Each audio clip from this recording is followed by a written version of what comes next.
বদনজর থেকে বাঁচার দোয়া বা আমল কি আছে?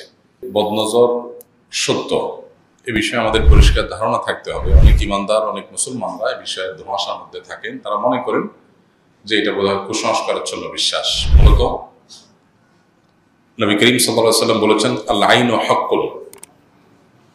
বদনজরের মাধ্যমে মানুষ ক্ষতিগ্রস্ত হয়, এমনকি মানুষ ছাড়াও অন্যান্য আল্লাহর যে নেয়ামতগুলো আছে সেই নেয়ামতগুলো অনেক সময় নষ্ট হয় অথবা দূরীভূত হয়ে যায়। অর্থাৎ বদনজরের প্রভাব, নেগেটিভ প্রভাব আছে, এটি সত্য। এখন মানুষ বদনজরের যে কুপ্রভাব বা এর ফলে যে মানুষ বা অন্য কোনো বস্তু ব্যক্তি ক্ষতিগ্রস্ত হতে পারে, এই বিষয়গুলো অনেক সময় দেখে না বা খোলা চোখে দেখা যায় না। সেজন্য আমরা অনেকে সন্দেহ করি যে বদনজর টজর এগুলো বোধ হয় কুসংস্কারাচ্ছন্ন বিষয়। মূলত এ সম্পর্কিত হাদিসগুলো দিকে তাকালে আমাদের বেশ সতর্ক থাকতে হয়।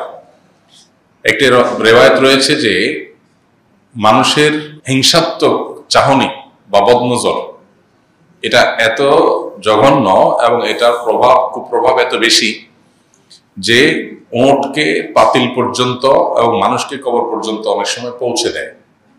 এত ভয়াবহ কুপ্রভাবের আছে। এই জন্য বদনজরের বিষয়ে আমাদের ধারণা পরিষ্কার হতে হবে যে বদনজরের মাধ্যমে মানুষ ক্ষতিগ্রস্ত হতে পারে। বদনজর জিনিসটা কি? বদনজর জিনিসটা হলো যে কেউ কারোর প্রতি কোনো ব্যক্তি বা কোনো বস্তু এটা দেখে ওই ব্যক্তি বা বস্তুর প্রতি সে অনেক বেশি অভিভূত হয়ে নিজের অজান্তে অনেক সময় অথবা কখনো জ্ঞাতসারে সে লোলুপ দৃষ্টি বা হিংসাত্মক দৃষ্টি দেয়, যেটাকে নজরে হাসেদ বলা হয় রুকিয়ার ভাষায়। অর্থাৎ হিংসাত্মক চাহনি, যেটা দেখে সে অনেক বেশি অভিভূত হয়েছে। এবং এই যে অভিভূত হওয়ার মাত্রাটা যখন অনেক বেশি হয়ে যায়, কখনো কখনো সেটা নিজের অজান্তেও হিংসাত্মক নজর হয়ে যায় যে আরে এত সুন্দর, এত বেশি ভালো, এই ক্ষেতে এত সুন্দর ফসল হয়েছে, বা এই লোকটা দেখতে এত সুন্দর, এই বাচ্চাটা এত ফুটফুটে। এর ফলশ্রুতিতে স্পিরিচুয়ালি ভেতরগত ভাবে এই ব্যক্তি বা বস্তু ক্ষতিগ্রস্ত হয়। অনেক সময় দেখা যায় যে আমরা মেডিকেল টেস্টে রোগ বালাই ধরতে পারি না, অথচ এটা কোনো বদনজরের কুফল। এই জন্য বিষয়গুলোর উপরে আমাদেরকে সতর্ক থাকতে হবে। এখন প্রশ্ন হলো যে বাঁচার উপায় কি, যেটা মূল প্রশ্ন, সেটার উত্তর হলো প্রথমত বদনজর লাগতে পারে এরকম ব্যক্তি, বস্তু, জিনিস এগুলো খুব বেশি প্রকাশ করে বেড়ানো উচিত না। আজকাল দেখা যায় কিছু হলেই আমরা সোশ্যাল মিডিয়াতে ছবি দিয়ে দেই, বাচ্চাদের ছবি, ফুটফুটে সুন্দর বাচ্চা, আমি ছবি দিয়ে দিচ্ছি। আমি হয়তো এই উদ্দেশ্যে দিচ্ছি যে আমার ফ্রেন্ড সার্কেলে, পরিচিত সার্কেলে আমার বাচ্চাটাকে তারা দেখবে, দোয়া দিবে অথবা ভালো মনে করবে। কিন্তু ফুটফুটে সুন্দর বাচ্চা এটা দেখে অনেকেরই বদনজর লাগার সম্ভাবনা আছে। সেজন্য একান্ত প্রয়োজন না হলে নিজের প্রতি আল্লাহর নেয়ামতগুলোকে প্রদর্শন করে বেড়ানো উচিত না। আপনি বলবেন যে আমাদের দেশে বা গোটা দুনিয়াতে আজকাল স্ট্রিট ফুড বেশ জনপ্রিয়। রাস্তায় যে সমস্ত খাবার থাকে একদম খুল্লুম খোলা প্রদর্শন করা হয়, দেখলেই জিভে পানি চলে আসে, আকর্ষণীয়। তো এগুলো এত বেশি রাস্তাঘাটে, চারপাশে, রেস্টুরেন্টে সামনে সাজানো থাকে মানুষের চোখের সামনে। তো এগুলো দেখে বদনজর লাগে না মানুষের? উত্তর হলো বদনজর লাগে, এবং এর ফলশ্রুতিতে আমরা ক্ষতিগ্রস্ত হই, কিন্তু আমরা টের পাই না। অনেক ক্ষতি আছে যে ক্ষতিটাকে আমরা অনুভব করতে পারি না। ধরুন আমাদের ইমানের পাওয়ার দিন দিন কমে যাচ্ছে, আমাদের আমল এর প্রতি আগ্রহ দিন দিন কমে যাচ্ছে, আমরা চেষ্টা করেও ভালো কাজ করতে পারছি না। এটা তো একটা রোগ, বাট এটাকে রোগ হিসাবে আমরা কয়জন মানুষ জানি? এরকম আরো বহু রোগ আছে যে রোগের রোগী আমরা, কিন্তু আমরা টের পাই না।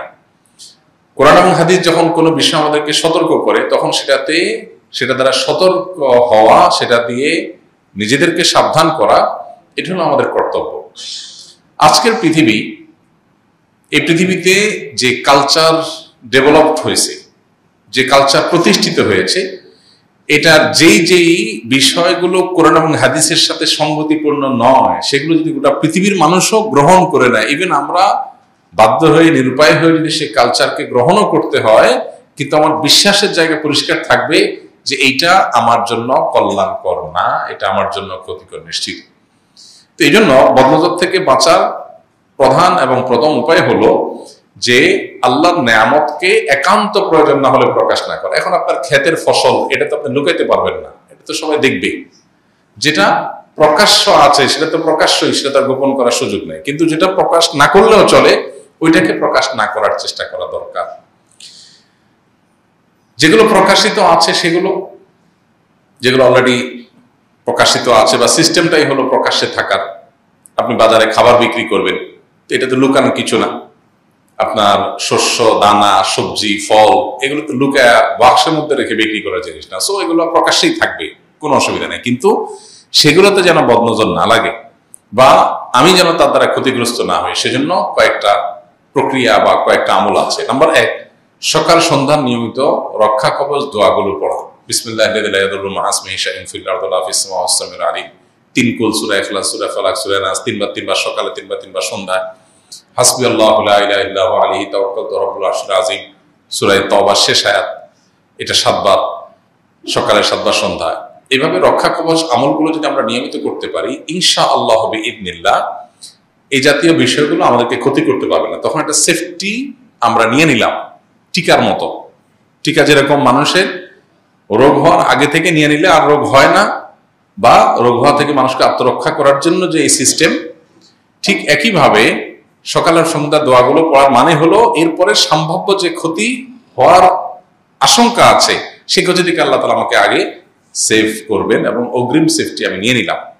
এই জন্য সকাল সন্ধ্যার আমলগুলো খুবই গুরুত্বের সাথে করা দরকার। আর কোনো আমল করতে না পারেন, অন্তত 3টা আমল, বিসমিল্লাহিল্লাযী লা ইয়াদুররু 3 বার, 3 কুল, সূরা ইখলাস, সূরা ফালাক, সূরা নাস 3 বার, আর সূরা তাওবার শেষ আয়াতের হাসবিয়াল্লাহু লা ইলাহা ইল্লাহু, এটার অংশ 7 বার হাসবিয়াল্লাহু লা ইলাহা ইল্লাহু আলাইহি তাওয়াক্কালতু রাব্বুল আরশিল আযীম। সকাল 7 বার, সন্ধ্যা 7 বার। এই 3টা আমল, বিসমিল্লাহিল্লাযী, 3 কুল এবং হাসবিয়াল্লাহ, আর কিছু না পারলে এগুলো যেন নিয়মিত আমরা করি। এটা হলো দ্বিতীয় উপায়। নাম্বার 3,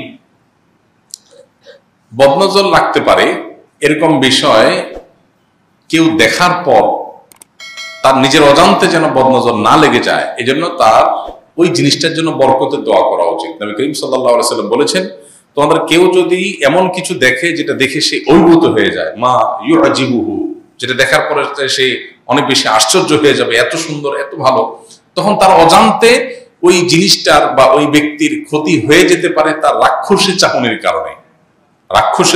কারণে, হিংসাত্মক চাহনির কারণে, যেটা হয়তো ইচ্ছাকৃত সে করবে না, যার কারণে সে গুনাহ হবে না তার, কারণ সে জানেও না। চাহনিটা একটু আপনার অনেক বেশি অভিভূত হওয়ার চাহনি হয়েছে, এটা অনেক সময়, সবসময় না, অনেক সময় এটা নজরে হাসিদের লেভেলে চলে যায়। তো যেহেতু নিজের অজান্তে চলে যাবে, এটা যেহেতু গুনাহ না তার, সে যেন ফালিয়াদউ লাহু বিল বারাকাহ, সেজন্য ওই ব্যক্তি বা বস্তুর জন্য বরকতের দোয়া করে, তাহলে আর ক্ষতি হবে না। তাহলে এখন একটা বাচ্চা ফুটফুটে সুন্দর আপনার সামনে আসলো, আপনি যদি বলেন বারাকাল্লাহু ফীহ, আল্লাহ তাআলা এই বাচ্চাটার মধ্যে বরকত দান করুক, আরো বেশি কল্যাণ দান করুক। আপনি একটা ফসল দেখলেন, একটা ভালো কিছু দেখলেন, দেখে আপনি অভিভূত হলেন, হয়ে যদি আপনি বলেন আল্লাহ তাআলা এর মধ্যে আরো বেশি কল্যাণ দান করুক, তখন আর ওই ব্যক্তি বা বস্তু আর ক্ষতিগ্রস্ত হবে না। এটা হলো তৃতীয় উপায়, এটা আমরা করতে পারি। এখন কথা হলো যে কত মানুষ চাইবে, আমি কারটা কন্ট্রোল করবো, তাহলে কি করতে পারি? এক্ষেত্রে আরবদের একটা আমল দেখা যায়, যেটা হাদিসে